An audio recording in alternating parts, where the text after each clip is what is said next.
प्रिय छात्रों, आइए आज हमारे यूट्यूब चैनल विजय कोचिंग क्लासेज में आप सबका स्वागत है। तो आज आप लोग बताने जा रहे हैं कक्षा 9 वालों के लिए एनसीईआरटी मैथ सॉल्यूशन, जो आपका पहला चैप्टर है संख्या पद्धति है। तो सबसे पहले हम इसके पढ़ने के बारे में बताएंगे। इससे पहले आपके चैप्टर का टॉपिक है प्राकृतिक संख्या। प्राकृतिक संख्या क्या होती है? जैसे आप लोगों ने पिछली कक्षाओं में पढ़ा होगा कि प्राकृतिक संख्या वे संख्याएं होती हैं या फिर एक से अनंत तक की संख्या जो भी होती है उसे हम क्या कहते हैं? प्राकृतिक संख्या कहते हैं। जैसे एग्जाम्पल के तौर पर 1 2 3 4 5 तो पहला क्या आपका है? प्राकृतिक संख्या। एक से अनंत तक की सभी संख्याओं को हम प्राकृतिक संख्या कहते हैं। फिर आपका आता है आगे दूसरा पूर्ण संख्या। पूर्ण संख्या भी आप लोगों ने पिछली कक्षा में पढ़ा होगा कि पूर्ण संख्या का मतलब है कि ऐसी संख्याएं या फिर 0 से अनंत तक की सभी संख्याओं को हम पूर्ण संख्या कहते हैं। एग्जांपल जैसे लेंगे 0 1 2 3 4 से लेकर के अनंत तक, ये हमारा क्या हो गया? पूर्ण संख्या हो गई। फिर तीसरा आपका आता है अभाज्य संख्या। अभाज्य संख्या क्या है? अभाज्य संख्या का मतलब यह है कि ऐसी संख्या जो स्वयं से या फिर 1 से विभाजित हो उसे हम क्या कहते हैं? अभाज्य संख्या कहते हैं। जैसे 1 2 3 5 7 11 13 17 19 23 29 31 जो है संख्याएं हैं वह एक स्वयं से और एक के अलावा किसी और संख्या से विभाजित नहीं होंगी। तो ऐसी संख्याओं को हम क्या कहते हैं? अभाज्य संख्या कहते हैं। समझ आया? फिर आपका है भाज्य संख्या। भाज्य संख्या क्या है? भाज्य संख्या का मतलब है, इसके नाम से ही बात को जान सकते हैं कि भाज्य का मतलब है जो विभाजित हो जाए ना। तो भाज्य संख्या का मतलब है कि ऐसी प्राकृतिक संख्या जो स्वयं से या फिर 1 से इसके अलावा किसी और अन्य संख्या से विभाजित होती है उसे हम कहते हैं भाज्य संख्या। जैसे अगर एग्जाम्पल ले लिया जाए 4, एग्जाम्पल क्या ले लिया जाए? जैसे में 4। अब 4 जो हमारा है यह 1 से भी कटेगा, मतलब 1 से भी हो जाएगा विभाजित, 2 से भी होगा विभाजित और 4 से स्वयं हो जाएगा। तो मतलब क्या है? इसके कई खंड हैं, मतलब 1 से भी कटेगा, स्वयं से भी कट जाएगा और 2 से भी कट रहा है, तो इसे हम क्या कहते हैं? भाज्य संख्या। तो भाज्य संख्या क्या है? ऐसी प्राकृतिक संख्या जो स्वयं से 1 से और अन्य संख्याओं से विभाजित हो जाए उसे हम भाज्य संख्या कहते हैं। फिर आगे आपका है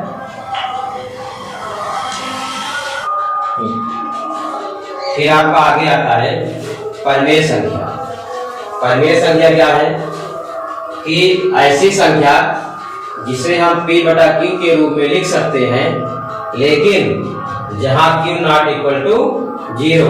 इसका मतलब यह है कि हर का मान जो है 0 नहीं होना चाहिए। अगर हर का मान 0 नहीं होगा तो उसे हम परिमेय संख्या कहते हैं। परिमेय संख्या क्या है? ऐसी संख्या जिसे p/q के रूप में लिखा जा सकता है जहां q ≠ 0, तो वह संख्या क्या कहलाती है? परिमेय संख्या कहलाती। जैसे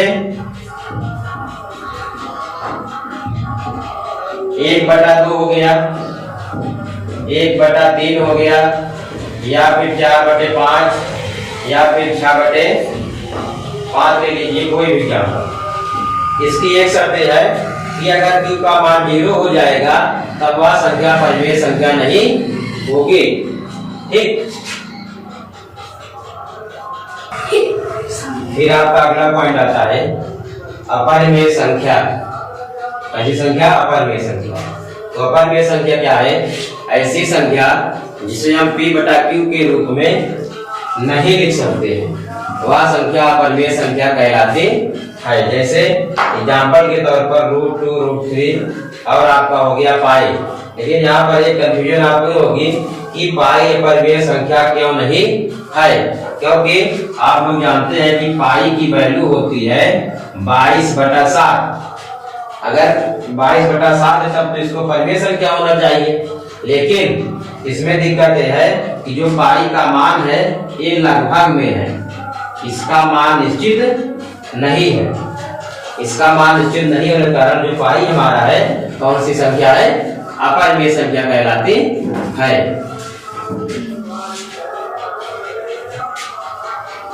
फिर आगे है शांत संख्या। ऐसी संख्या जो पूरी विभाजित हो जाए वह शांत संख्या कहलाती है। जैसे एग्जाम्पल के तौर पर अगर हम ले लें 4/2, 4/2 ले लेंगे, अगर हम 2 से 4 को डिवाइड करेंगे तो आता कितना हमारा 2 आ जाता है। ठीक, या फिर अगर ले लिया जाए 6/4, जब 4 से हम 6 को डिवाइड करेंगे तो इसका आ जाएगा 1.5, यानी जो 6 है 4 से पूरी तरह से विभाजित है। तो ऐसे क्या है, ऐसी संख्या शांत संख्या कहलाती है। फिर आगे है अशांत संख्या। अशांत संख्या क्या है,